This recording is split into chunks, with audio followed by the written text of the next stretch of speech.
Sejam muito bem-vindos a mais uma aula de História. Eu sou o professor Ananias Carvalho e serei o seu anfitrião nessa nossa viagem magnífica pelo conhecimento da História. Então vamos a ela, ao tema de nossa aula. Vamos lá, gente. Aula de número 38. Objeto de conhecimento, os processos de descolonização da África e na África e na Ásia. Detalhamento, descolonização afroasiática, o fim do apartheid. A gente vai então conhecer um pouquinho mais sobre como é que se deu o processo de descolonização dos países que hoje compõem ali a África. A gente já viu que eles foram colonizados ali no século XIX, a partir do século XV até o século XIX, tá, gente? Então a gente vai começar a entender como é que foi o processo de descolonização dessa região. Então, galera, sem mais conversas, sem mais delongas, vamos à nossa aula.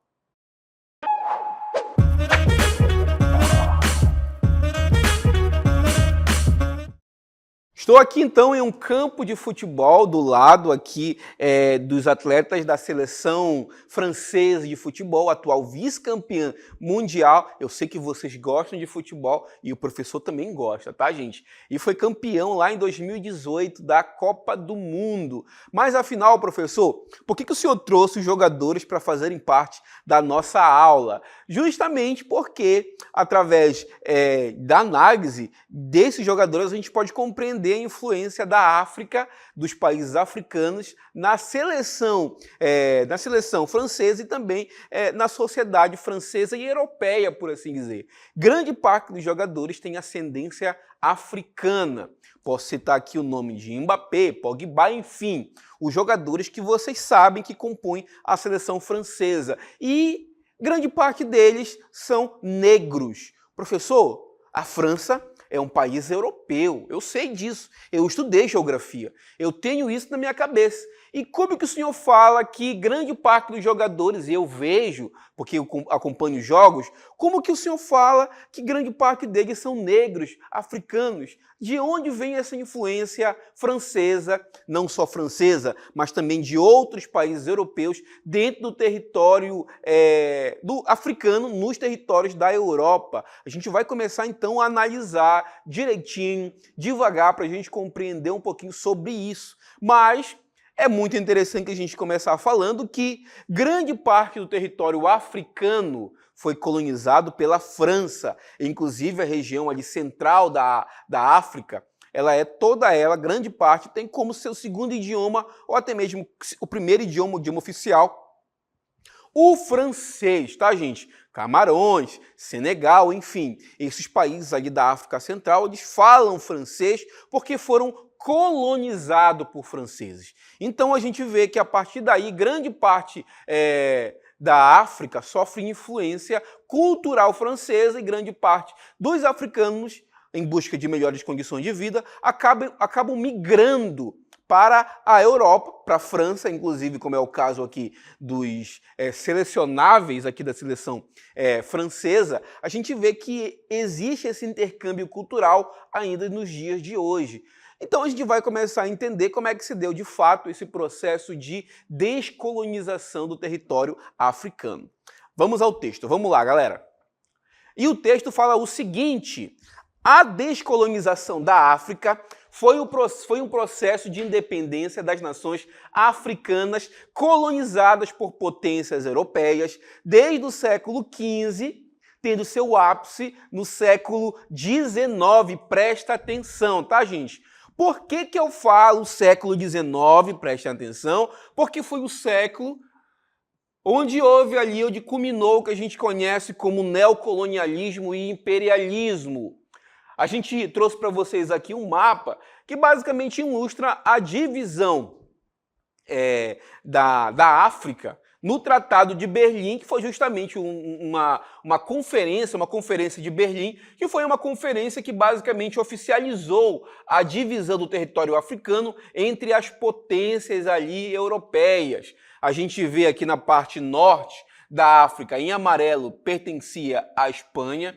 A Itália ficou com a parte do leste aqui, do nordeste, perdão, e também parte do norte do território africano. A França, galera, ficou com toda essa região aqui, tá, gente? Toda essa região, em lilás, em roxo, representa o Império Colonial Francês na África. A Inglaterra ficou com a parte em laranja, vocês estão vendo aqui que também é uma parte bastante significativa, que basicamente faz um cinturão do norte ao sul da África. A Alemanha conseguiu também territórios no sul do continente africano.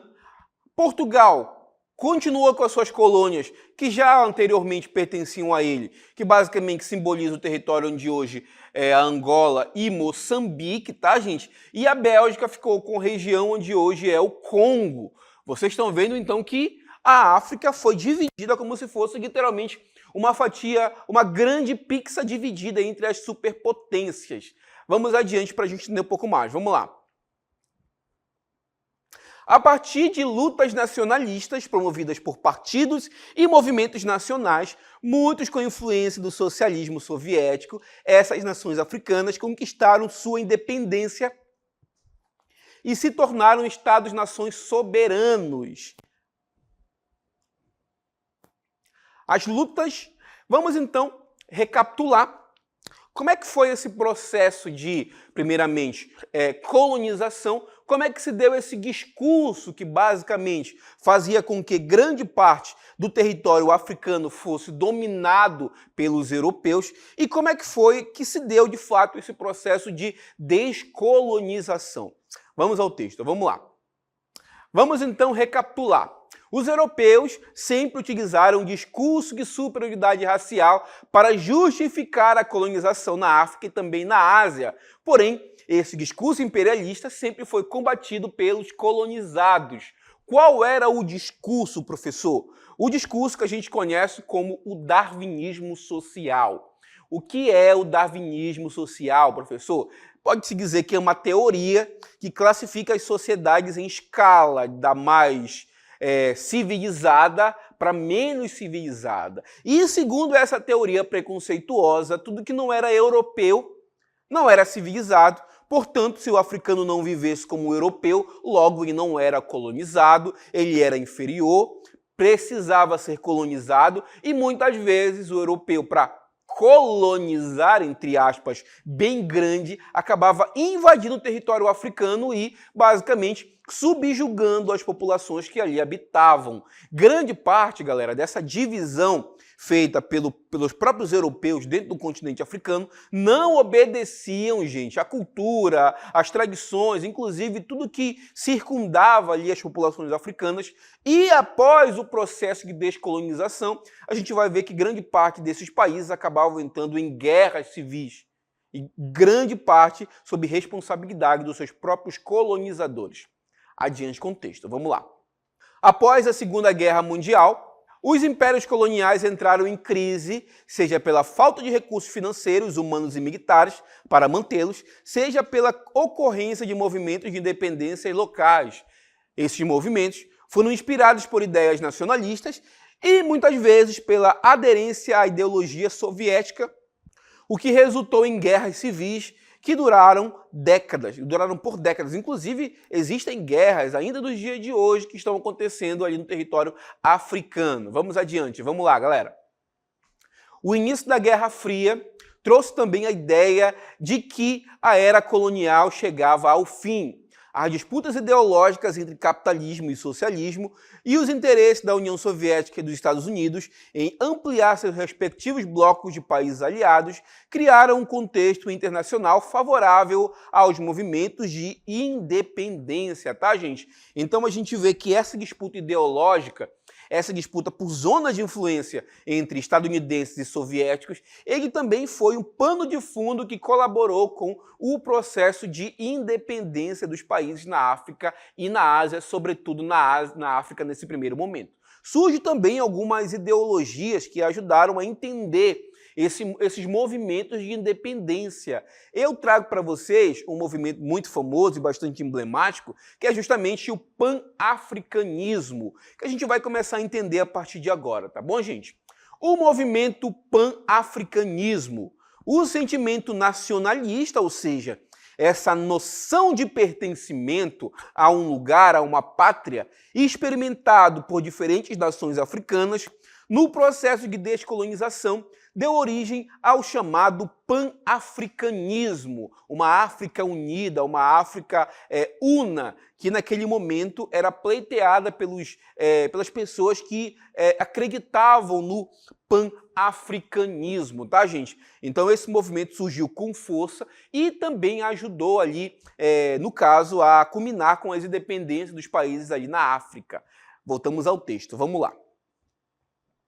Trata-se de uma doutrina social que pregava a união de povos africanos em torno de suas características étnicas e culturais comuns. Se eu perguntar para vocês, o que era o pan-africanismo, professor? Do que se tratava essa doutrina? Se vocês virem alguma prova em algum certame futuramente, vocês vão lembrar do professor dizendo que era uma doutrina social, prestem atenção, doutrina social que pregava a união dos povos africanos em torno de suas características étnicas e culturais comuns. Era um movimento que ganhou força ali na segunda metade do século XX, e que também foi pano de fundo para os processos de independência dos países ali da África. O movimento propõe o exercício de uma identidade africana aliada a preceitos sociais e a busca pela libertação das consequências do processo de colonização. O pan-africanismo foi o primeiro a assumir esse papel, criado no início do século XX, por intelectuais negros nas Antilhas e nos Estados Unidos. O movimento pregava a solidariedade dos oprimidos pela segregação racial, daquela região, dessas regiões, tá, gente? Então, o pan-africanismo, esse movimento que pregava a união dos povos africanos que têm ali características étnicas e culturais comuns, ganhou força e também foi pano de fundo para o processo de descolonização, de independência dos países da África. Vamos adiante com o texto, vamos lá. Vamos começar a entender agora as lutas pela independência. E o texto nos fala o seguinte: as lutas dos povos africanos, a fragilidade das metrópoles europeias, exauridas pelos custos da Segunda Guerra Mundial e a independência das colônias asiáticas, aceleraram o processo de independência da África, tá, gente? Vamos adiante, vamos lá. No fim da década de 1960, o colonialismo europeu no continente reduzia-se a algumas pequenas possessões francesas e as colônias portuguesas, que foram as últimas a conquistar a sua independência. A gente vai começar a analisar, de fato, como é que se deu esse processo de independência, tá, gente? Vou trazer para vocês agora dois mapas distintos.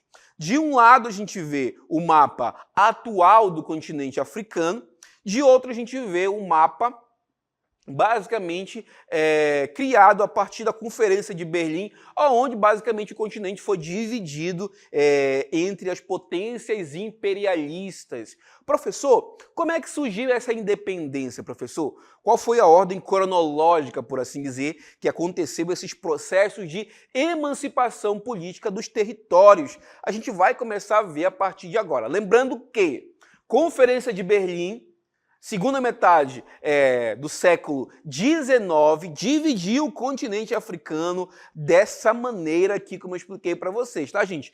Possessões das potências imperialistas, sobretudo França, Inglaterra, Espanha, Alemanha, Bélgica, entre outras. E aqui do meu lado a gente vê o mapa político atual do continente africano, com vários países, cada um com sua autonomia. A gente vai começar então a ver agora como é que se deu esse processo de independência na prática, tá, gente? Vamos lá adiante, vamos lá. Vou trazer para vocês agora um link interativo que vai nos mostrar como é que se deu esse processo, como é que foi a ordem cronológica, a cronologia das independências, tá, gente? A gente vê que o primeiro país a ser emancipado politicamente no continente asiático foi justamente a Libéria, lá em 1887, a África do Sul em 1910, tá, gente? 1847, perdão, tá, gente?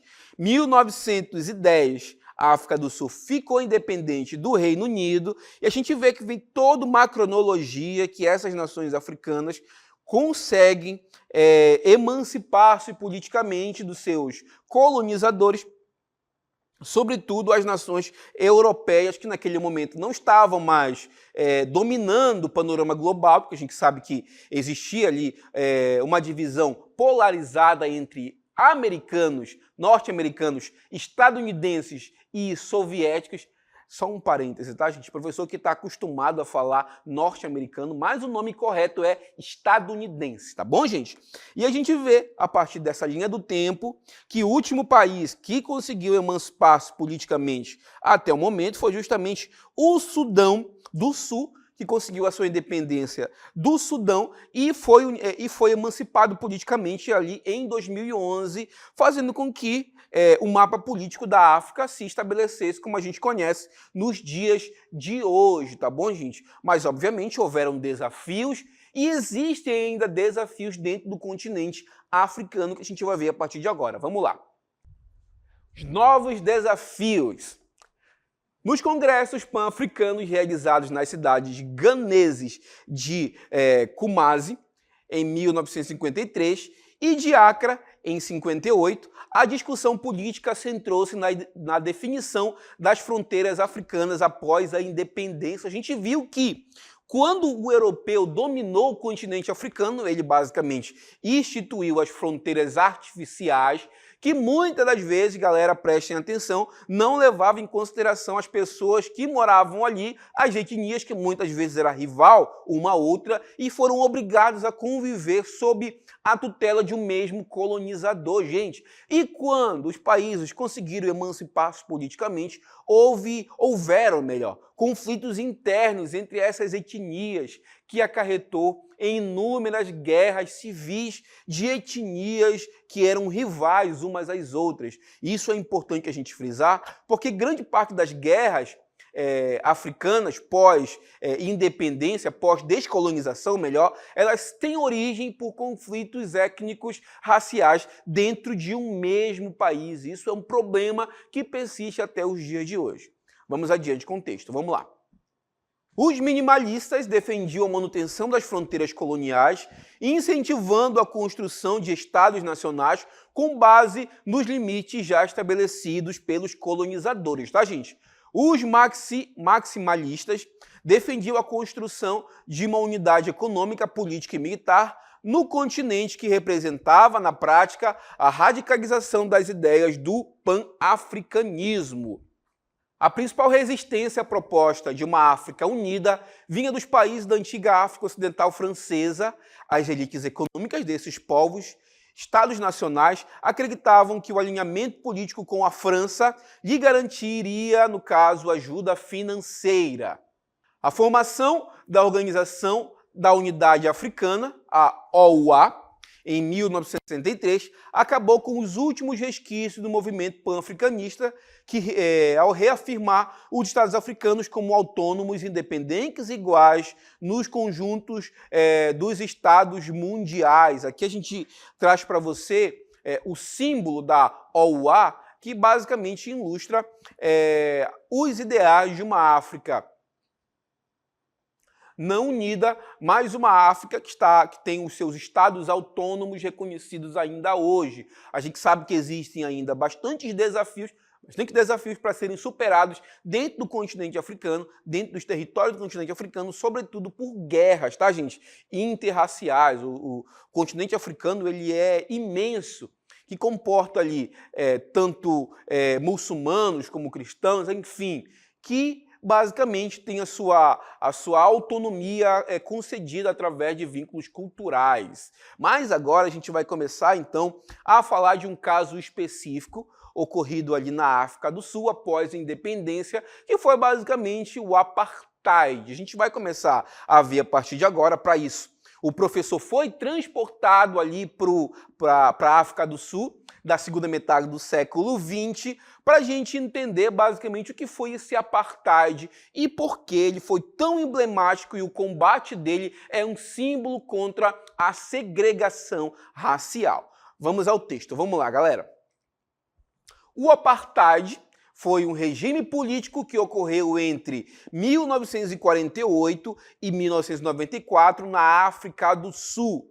O que era o apartheid de fato, professor? Basicamente era uma segregação legalizada por um regime ali que dividia os cidadãos sul-africanos entre uma minoria branca e uma maioria negra que muitas das vezes tinham os seus privilégios cerceados por esse regime de segregação. E o texto nos fala o seguinte, olha só o que o texto nos fala, gente.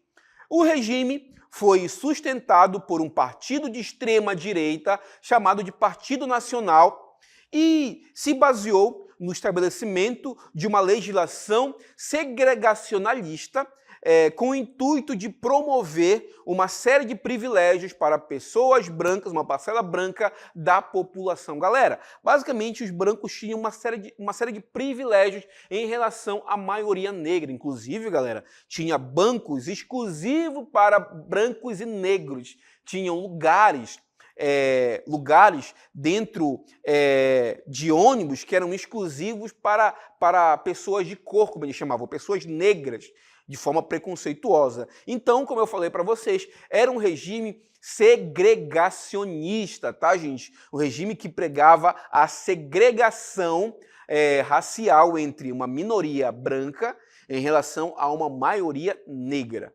Vamos ao texto para a gente entender um pouquinho melhor. Vamos lá. A segregação na África do Sul e a crescente violência do regime do apartheid fez com que uma forte resistência se estabelecesse no país. Inicialmente, a atuação dos grupos de resistência se dava por meio de atos de desobediência civil com ações contra a legislação segregacionista. Vamos adiante, vamos lá.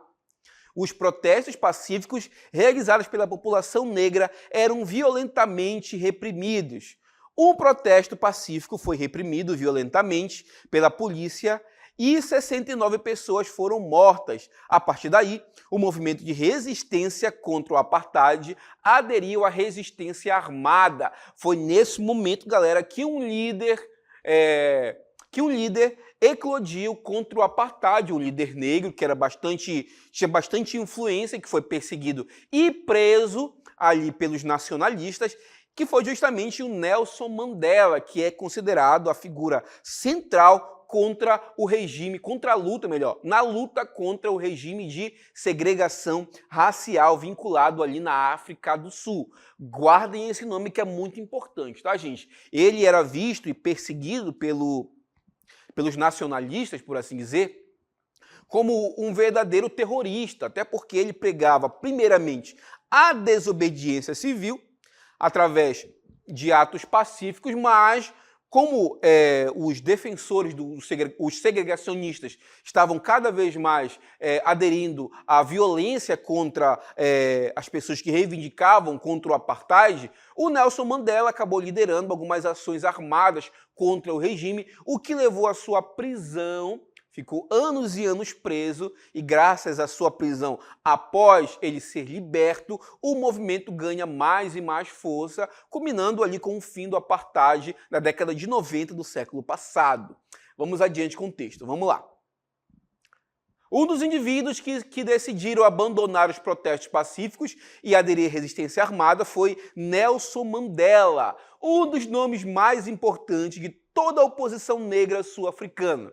Foi preso em 64, acusado de sabotagem, de traição e condenado à prisão perpétua. Galera, o Nelson Mandela era visto pela polícia sul-africana, ali defensora do apartheid, como um terrorista, portanto, merecia, além de ser preso, ter a sua prisão de forma perpétua, basicamente porque ele simbolizava a luta contra o regime segregacionista. Vamos ao texto. Vamos lá, galera.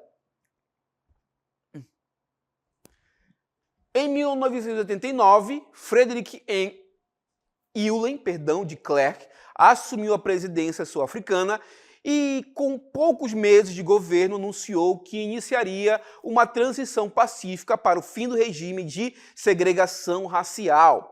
A transição para o fim do apartheid, liderada por ele, se estendeu de 1990 a 1993 e contou com a participação ativa de Nelson Mandela, tá, gente?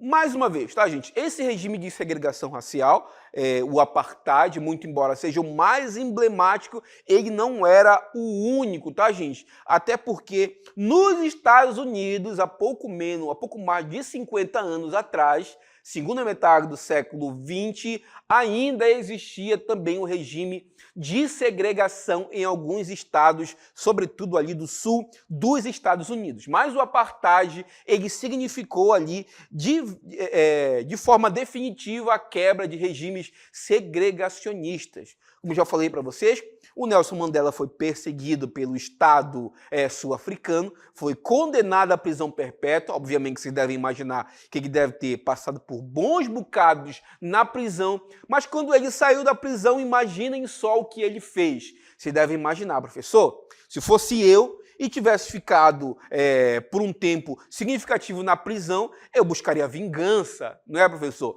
Após ali a minha libertação. Mas o Nelson Mandela resolveu fazer o contrário, resolveu então abraçar toda a ideologia da paz e pregou o movimento de não violência dentro da África do Sul após o fim do apartheid. Inclusive, galera, pasmem, após o fim do regime, com as novas eleições presidenciais conclamadas, o Nelson Mandela acabou sendo eleito presidente da África do Sul, o primeiro presidente negro após o fim do apartheid. Vamos ao texto, vamos lá, galera. Com isso, Nelson Mandela foi libertado da cadeia depois de 27 anos preso. Mais uma vez, tá, gente? Não foram 2 meses, não foram 3 meses, não foram 2 anos e nem 10 anos, tá, galera? Foram 27 anos preso.